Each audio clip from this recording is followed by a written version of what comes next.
Atenção, atenção, notícia urgente, acabou de acontecer, algo terrível acaba de explodir na política mundial e ninguém te contou ainda da forma que será falado aqui. Preste muita atenção porque a mídia tradicional não está mostrando isso para o povo. Prepare-se, porque o que você vai ouvir agora vai mudar o destino do Brasil, dos Estados Unidos e do poder global como conhecemos. Agora mesmo, sem aviso, sem alarme, uma carta bombástica de Donald Trump acaba de chegar às mãos de Jair Bolsonaro. E o conteúdo é tão assustador que está levando aliados ao pânico. Trump diz que o fim de Moraes está próximo e que ele está pronto para libertar o Brasil desta trama sombria que corrói a nossa nação.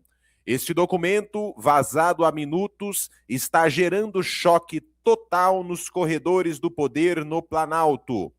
E não para por aí. Rumores quentíssimos indicam que a Lei Magnitsky contra Moraes pode ser reaberta e aumentada com sanções ainda mais severas. Um movimento que, se confirmado, deixa Moraes em uma posição totalmente instável à beira de um colapso político internacional. Ao mesmo tempo, uma nova denúncia de tortura contra Jair Bolsonaro explodiu nas redes e fontes nos bastidores dizem que isso pode resultar em ordens de prisão contra o ministro. Isso não é teoria, é informação quente que está circulando agora em Brasília e Washington. E como se não fosse pouco, novíssimas informações gravíssimas sobre Luiz Inácio Lula da Silva, vindas diretamente do escritório de Marco Rubio, chegaram à nossa redação agora.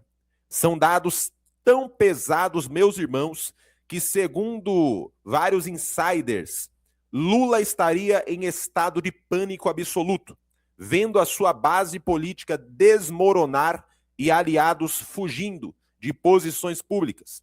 Tanto é que alguns aliados de Lula demonstraram o interesse e já falaram sobre sua saída, afastamento do cargo. Vimos aí o Lewandowski e o Haddad. Mas espera aí, porque tem mais. Novas revelações chocantes sobre Nicolás Maduro acabam de sacudir o cenário internacional. Fontes internacionais confirmam revelações chocantes envolvendo até um cardeal do Vaticano, negociando um asilo de emergência para Maduro, tentando evitar algo grave que foi revelado agora. Você vai ver todos os detalhes, tem governos abalados em todo o hemisfério neste momento. Não são simples notícias, é uma série de explosões geopolíticas que podem redesenhar todo o tabuleiro do poder. Olha só, fique comigo até o final, porque o Alan dos Santos acaba de revelar algo aqui que você vai ficar de queixo caído. O Alan dos Santos e o Paulo Figueiredo. Só para você ter uma noção do que está acontecendo, o Donald Trump, juntamente com Marco Rubio e todo o governo dos Estados Unidos, convidaram Paulo Figueiredo e Eduardo Bolsonaro para uma reunião de emergência. E algo foi confirmado agora, você vai ver em detalhes aqui, gente, é notícia urgente e notícia muito importante. Então preste atenção, a matéria vai rodar aqui na tela. Você que está acompanhando aqui o nosso vídeo, quero pedir para você deixar aquele like abençoado. Quando você deixa o seu like, Deus também te abençoa, porque você está apoiando um canal que tem compromisso com Deus, com a verdade e com o povo, tá bom? Meu povo patriota, vamos lá, preste atenção aqui nas palavras através deste vídeo com informações urgentes. Isso inclui, sim, por que não, a possibilidade da restituição das sanções ao Alexandre de Moraes. A coisa, vejam, não é uma questão de opinião mais, né? Eu sou um comentarista de opinião e tem certas coisas que eu emito como opinião. Mas a coisa é tão séria que o Conselho Federal de Medicina teve que se manifestar. Vejam só, Nota à Sociedade do Conselho Federal de Medicina. O CFM, no estrito cumprimento das suas atribuições legais, manifesta sobre a condição de saúde do ex-presidente da República, Jair Messias Bolsonaro. O recebimento formal de denúncias protocoladas no CFM expressam inquietação quanto à garantia de assistência médica adequada ao paciente. Além disso, declarações públicas de relatos sobre intercorrências clínicas causam extrema preocupação à sociedade brasileira. Os relatos de crises agudas de características diversas, episódios de trauma decorrentes de queda, o histórico clínico de alta complexidade, suscetíveis intervenções cirúrgicas abdominais, soluções intratáveis e outras comorbidades em paciente idoso demandam um protocolo de monitoramento contínuo e imediato, em que se deve ser assegurada assistência médica com múltiplas especialidades pelo Estado brasileiro, inclusive em situações de urgência e emergência. Continua o CFM.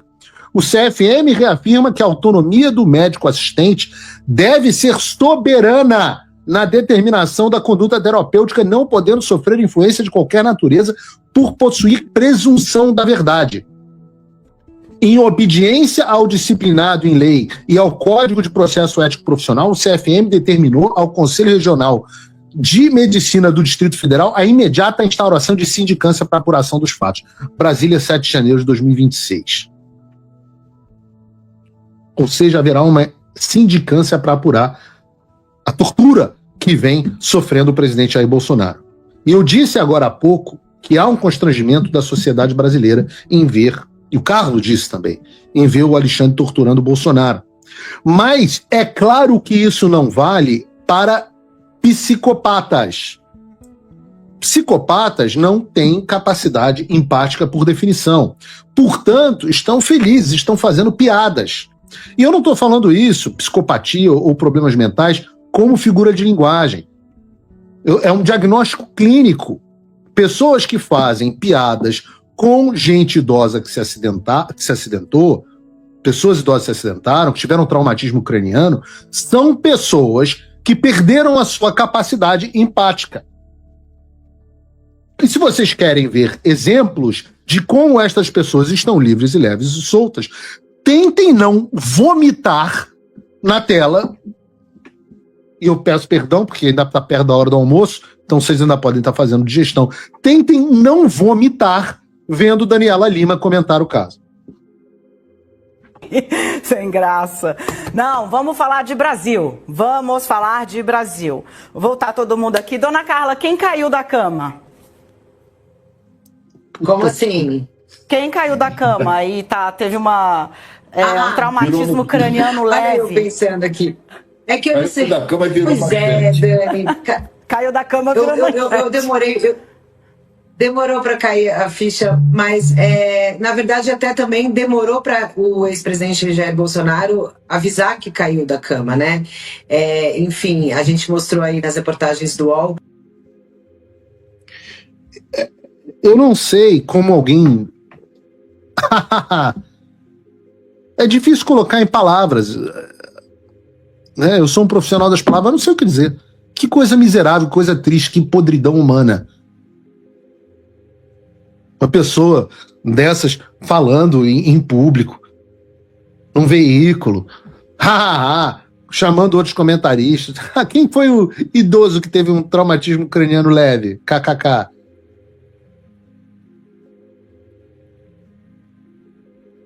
Não sei o que dizer um troço desse. O Flávio disse ontem aqui na entrevista que a expectativa dele é que ele não tem, na verdade, que expectativa de que o Alexandre faça alguma coisa. Já o diagnóstico do senador Flávio Bolsonaro é o mesmo que o meu. Não há o que se esperar mais do Alexandre de Moraes. O que hoje se espera, milagrosamente, é a possibilidade de algum ministro do STF se insurgir contra isso e utilizar os poderes que tem para mandar, em contramão do Alexandre de Moraes, mandar o Bolsonaro para a prisão domiciliar humanitária. E eu espero que isso aconteça. Eu espero mesmo. Eu meio que torço para que ainda haja algum homem de valor e não um homem de preço, né? Homem de preço a gente tem homem de 129 milhões e outros, mas homem de valor no Supremo Tribunal Federal, eu não sei. Eu Eu tenho uma torcida, mas não sei se tenho a expectativa de que isso aconteça. No final das contas, resta o que nós sabemos. E nós sabemos disso. Alexandre de Moraes, além de corrupto, é um violador de direitos humanos.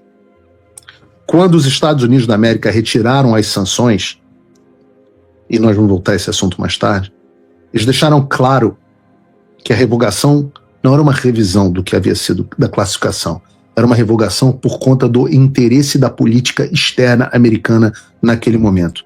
Nunca se falou que houve um erro ou que o Alexandre de Moraes não era um violador de direitos humanos. Eu digo a vocês, eu olho para vocês agora e digo a vocês que no que depender de mim, eu vou continuar trabalhando incessantemente. Não só para que o Alexandre de Moraes seja sancionado, para que ele seja removido do poder e preso. Paulo, é possível que as sanções Magnitsky sejam reinstituídas ao Alexandre de Moraes? É extremamente possível. Certamente não é fácil, mas também não era fácil que ele fosse sancionado. E a gente vai continuar fazendo de tudo para que isso aconteça. Olha, eu já deixo claro, amanhã, mais uma vez, Eduardo e eu estaremos em Washington, em reuniões em busca de uma política externa americana mais favorável ao Brasil. Não tem jogo perdido. Ah, meu Deus, tomamos o que eu posso chamar isso? Um contratempo forte? Tomamos. De fato, foi um contratempo forte. De fato, não era algo que nós esperávamos, planejávamos ou queríamos. Mas a vida é assim, não tem jogo perdido, não tem mimimi, não tem essa de ficar chorando embaixo do lençol. Nós temos os canais, temos os meios de comunicação tão abertos e nós vamos continuar fazendo pressão, inclusive retomando a pressão por meio do Congresso dos Estados Unidos para que o presidente Donald Trump volte a designar Alexandre de Moraes como violador de direitos humanos. Então, hoje, toda a documentação está pronta. A gente só precisa acrescentar esses novos fatos como a continuidade da tortura do presidente Jair Bolsonaro. E praticar e seguir no processo de convencimento e persuasão de que esta, embora possa ter sido uma decisão oportuna momentaneamente, e a gente vai falar sobre Venezuela aqui hoje, para os interesses americanos, não é uma medida oportuna no longo prazo para a relação dos Estados Unidos com o Brasil. Não é, porque essas pessoas vão sair daí em algum momento. E os Estados Unidos sempre foram defensores dos direitos humanos. E a gente vai falar sobre isso no programa de hoje. Então, sim, vamos continuar trabalhando para uma política externa mais favorável ao Brasil, vinda dos Estados Unidos. Claro, Donald Trump sempre vai priorizar o interesse americano, mas nós vamos trabalhar para que isso também leve em consideração as necessidades urgentes e prementes do povo brasileiro. E isso inclui, sim, por que não, a possibilidade da restituição das sanções ao Alexandre de Moraes. Não estou prometendo, não estou fazendo nenhuma promessa, exceto a promessa de que vamos continuar trabalhando nessa direção. Todos aqueles que quiserem fazer alguma coisa nessa direção também.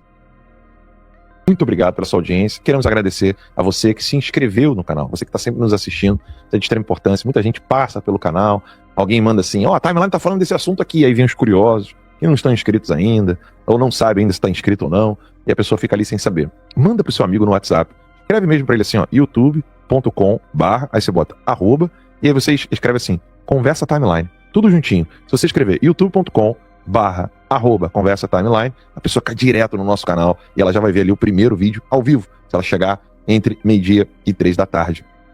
Graças a Deus, a direita está liderando a audiência até, eu acho que é o dia inteiro, né, no YouTube. De manhã nós temos a campeã e a amiga Auriverde, nós temos a Timeline logo depois, e mais à tarde tem também vários canais de direita crescendo e tomando o lugar da esquerda. Aqui nós não temos concorrência com nenhum canal de direita, nossa concorrência é com essa mídia nojenta, podre, vendida, que é incapaz de mostrar um pinguinho de humanidade ao ver Bolsonaro com a cabeça sangrando, precisando de socorro médico e vendo um canalha como Alexandre de Moraes, esse psicopata que precisa ser preso imediatamente, não permitindo que o Bolsonaro seja atendido. Hoje, pela manhã, graças a Deus, foi dada essa permissão. Michele sofrendo, Carlos Bolsonaro sofrendo, Renan Bolsonaro sofrendo, Eduardo Bolsonaro sofrendo, Flávio Bolsonaro sofrendo, A filhinha do presidente, também sofrendo, vendo tudo isso, já é uma moça, eu a conheci bem pequenininha, assim, senso de humanidade zero, como se o Bolsonaro fosse um narcotraficante. Não, deixa eu fazer uma correção, né? Se o Bolsonaro fosse narcotraficante, ele estaria sendo protegido por essa imprensa. Então, sendo tratado como alguém pior do que narcotraficante. E a gente precisa de uma mídia verdadeira e humana. Eu acho que essa é uma das coisas que mais nós necessitamos hoje. Não só no jornalismo, mas no direito. A gente precisa disso na política, a gente precisa disso na esquina da nossa casa, no padeiro, enfim. Precisamos de pessoas humanas de verdade. Que não é nem essa questão de direita ou esquerda. Essa pessoa que está sofrendo, essa pessoa precisa de compaixão. Aquele outro ali cometeu um crime, precisa pagar pelos seus crimes. Não é isso que está acontecendo. Bolsonaro não cometeu crime algum, o julgamento é falso. Alexandre de Moraes coloca pessoas na cadeia porque ele quer, como foi o caso do Felipe Martins, que nem sequer acessou o LinkedIn, e ele foi lá, foi ouvir um mentiroso como aquele Ronquete, canalha, incompetente, incapaz, mentindo sobre o Felipe Martins no espírito de soviético. Lembrando que lá na Venezuela, vocês sabem que tem, né, os sovietes lá, né, institucionalizado. Né? Acho que é conselheiros o nome, não lembro. O pessoal no chat, tem muita gente competente no chat que pode dizer qual é o nome oficial desses sovietes lá na Venezuela. E soviete, gente, é uma palavra que se chama conselho, né? Então, governo soviético é o governo dos conselhos. Que é mentira, né? É o membro do partido que fica sendo o cafetão ali da região e fica caguetando todo mundo que não tá querendo seguir o partido. E é isso que eles fazem. É isso que tá acontecendo no Brasil. A Daniela Lima, o zombado Bolsonaro, ela é uma soviética. Ela tá ali como um membro de um conselho. Essa imprensa hoje ela é uma imprensa soviética. Isso é termo técnico, não tô aqui xingando, não tô, sabe, usando categorias que não sejam próprias da ação dessas postas e jornalistas. Enfim.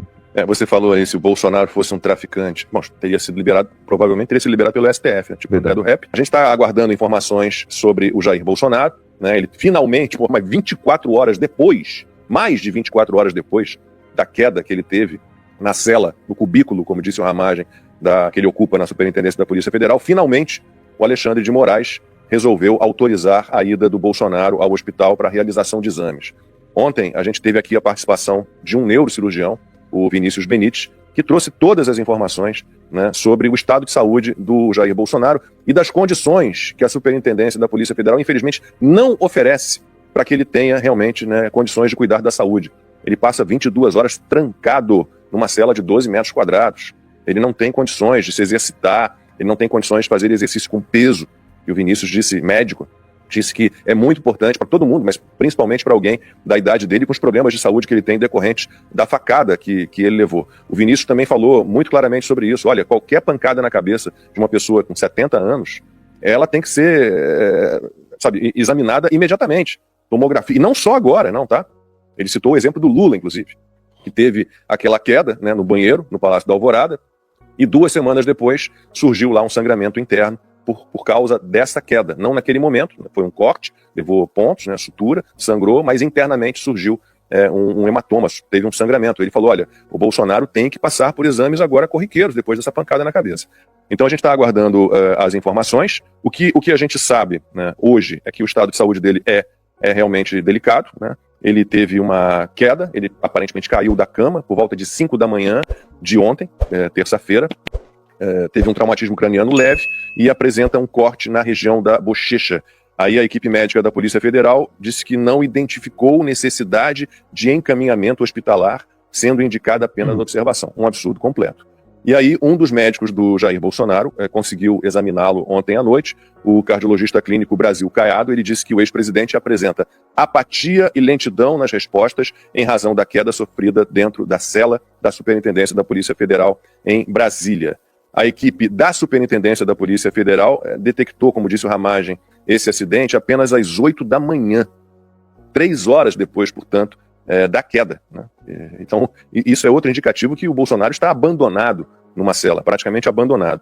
Aí quando finalmente o médico de plantão foi lá para examiná-lo, identificou o traumatismo craniano, uma lesão no dedo e uma suspeita, e isso preocupa, de uma crise convulsiva. E um dos advogados do Bolsonaro, o Paulo Cunha Bueno, afirmou que não vai esmorecer, e aí aspas para ele, diante de um estado de coisas que fere de morte o princípio da dignidade da pessoa humana, tão caro na legislação ocidental e onipresente no cuidado pelas cortes internacionais. Bom, a gente tem falado disso há quanto tempo, né? Que o objetivo era mandá-lo até que se cogitou a papuda, mandá-lo para a prisão e deixá-lo morrer.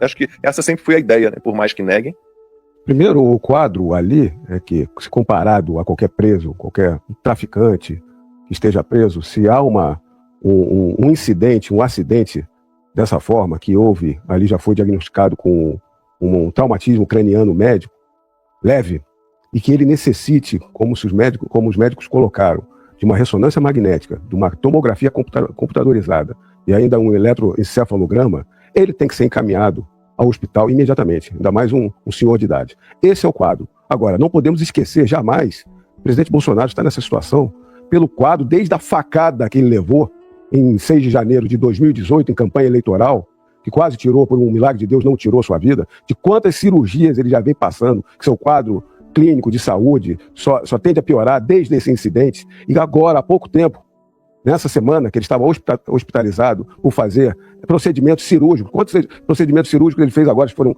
3 ou 4. E após esses procedimentos cirúrgicos, ele retorna ao cubículo onde ele está na prisão, sem o acompanhamento médico, sem o acompanhamento de ninguém. Qualquer preso estaria numa UTI, ainda no hospital, ainda com acompanhamento médico. A partir disso, que houve esse incidente, ele bater com a cabeça e ainda tem um corte nos pés. E se afere que pode ter sido uma convulsão que ele já teve em um momento anterior. Então, se um médico decidiu que os melhores cuidados para ele é no hospital, não se pode esperar 24 horas para fazer uma decisão com base no outro lado médico, diferente de qualquer precedente, de qualquer padrão que é feito para qualquer sistema prisional, inclusive para traficantes de drogas. Esse é o quadro de perseguição, crueldade que está sendo colocado pelo presidente Bolsonaro. Que o Alexandre de Moraes se comporta como carcereiro do Bolsonaro, né? É impressionante isso. Impressionante. Ele tem múltiplas funções. Ele tem múltiplas funções. Ele consegue ser o carcereiro do Bolsonaro para dizer quando que ele pode sair, quando que ele não pode sair, quem pode receber, quando que ele pode ir para o hospital, ou seja, ele vira também um médico do Bolsonaro. É um escárnio total. Não tem mais Estado de Direito no país. Agora, por que o Moraes tomou essa decisão? Foi por causa da pressão popular. Essa é a verdade. Ontem viralizou, ontem foi o assunto de todos os jornais, de tudo que se falava na internet, ontem era isso. Então, assim, foi a luta do Carlos Bolsonaro, da Michele Bolsonaro, né, de estarem lá indo da Superintendência da Polícia Federal ali no DF até o hospital, indo e voltando, e gravando vídeo, e dando entrevista. Foi isso que pressionou para que o Alexandre de Moraes hoje chegasse e permitisse que o Bolsonaro pudesse ser devidamente atendido, fazer os exames, tudo que precisar ser feito lá no hospital. Agora, imagina se fica calado, né? Imagina se você não faz esse barulho, imagina se você não está lá aparecendo, falando, dando entrevista, publicando, gravando vídeo. Então, as pessoas acham que pressão popular não funciona? Funciona sim. E nesse caso, é a única coisa que fez com que o Alexandre de Moraes permitisse que o Bolsonaro fosse para o hospital, é a pressão popular, foi o fato de ontem, né? A gente tem que falar, elogiar quando as pessoas fazem a coisa certa. Foi o fato de ontem de estar todo mundo lá pressionando para que o Bolsonaro pudesse ser atendido, porque é um total absurdo, é uma violação básica, né, de direitos humanos básicos, é uma coisa totalmente sem nenhuma justificativa, sem nenhum fundamento, essa negativa do Alexandre de Moraes. Mas nada disso importa, tá? Isso que eu quero que vocês entendam. O que fez com que ele deixasse o Bolsonaro ser devidamente atendido foi a pressão popular, foi o fato de ter tido aí ontem uma opinião pública contra o Alexandre de Moraes de uma maneira muito forte. Ô, Ramage, uma pergunta bem técnica, né? O Moraes, ele não é o culpado sozinho aqui. Quais vias a família poderia utilizar aqui para investigar e apontar negligências dentro da própria PF? Olha, tem que ser... A gente tem a Lei Geral de Informações, né? A administração pública tem que... A LAI, né? Da LAI, exatamente. A LAI tem algumas restrições que são de Estado. Você não pode pedir para a LAI te fornecer a planta de um presídio, ou ainda de um gabinete de um presidente. Agora, da República. Agora, se tem um preso, qualquer que seja o preso, pode ser um traficante, pode ser um ladrão de galinhas, como pode ser aí a condenação injusta do presidente Bolsonaro. É lógico que ali está cercado de câmeras. As câmeras estarão ali, se há um estabelecimento de uma custódia de presos, está ali para a proteção da integridade dos procedimentos, para não haver fuga.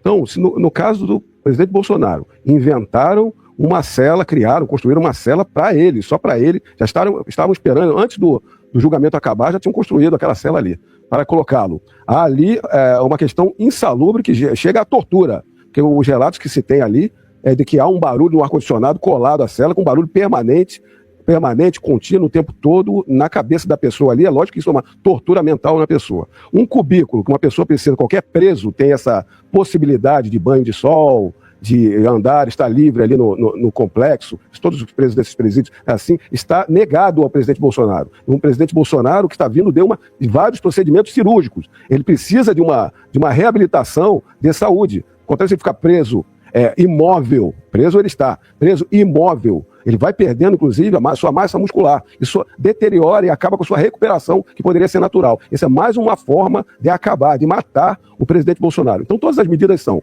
pedir essas informações, há um incidente de execução, uma petição para qualquer juiz, ao STF também, porque já está em execução penal, há, logicamente, um habeas corpus, e se requerer todos esses procedimentos para se apurar essa negligência, essa desídia e esse abuso de autoridade.